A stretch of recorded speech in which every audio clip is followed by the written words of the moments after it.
Y'all, this car is so beautiful. And it calls the buyer to send the owner $57,000 sight unseen. But then he said, wait a minute. This doesn't seem right. And his son said, Dad, you've been scammed.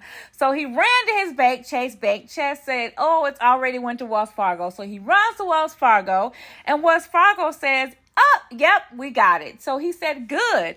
But wait a minute, it's 14 months later, y'all, and he still does not have his money back. Chase blames Wells Fargo blames Chase, and meanwhile, his $57,000 is in the middle.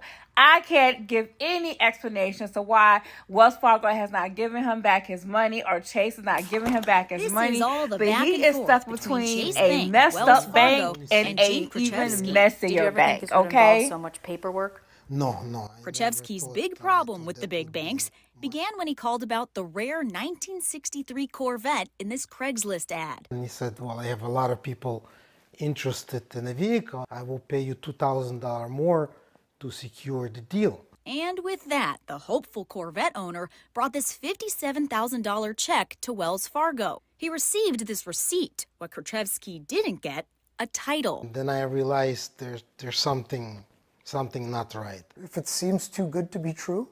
Son Mickey recognized his dad was scammed and urged the elder Krzyzewski to rush to this Northbrook Chase Bank where he's a customer. He tried to stop the $57K from leaving his account. They said the check already went through to Wells Fargo. So he scrambled to visit a Wells Fargo and received some encouraging news. The money hadn't transferred to the scammer's account yet. That's because Wells Fargo automatically places a hold on checks with amounts this high. There's so many people that are victims of fraud and they send their money and their money's gone.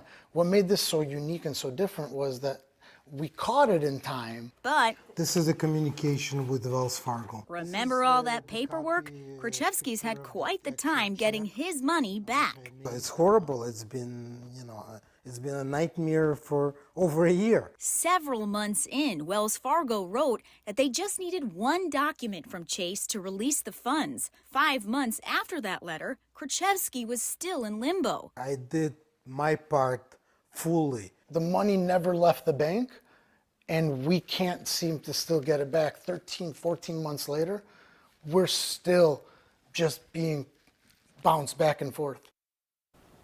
Lauren's been working on this story for weeks, and we expected to end this story by telling you that the money is back where it belongs, but that is not the case. Chase initially told us, quote, administrative lapses between banks caused the problem and promised to expedite the customer's $57,000 credit.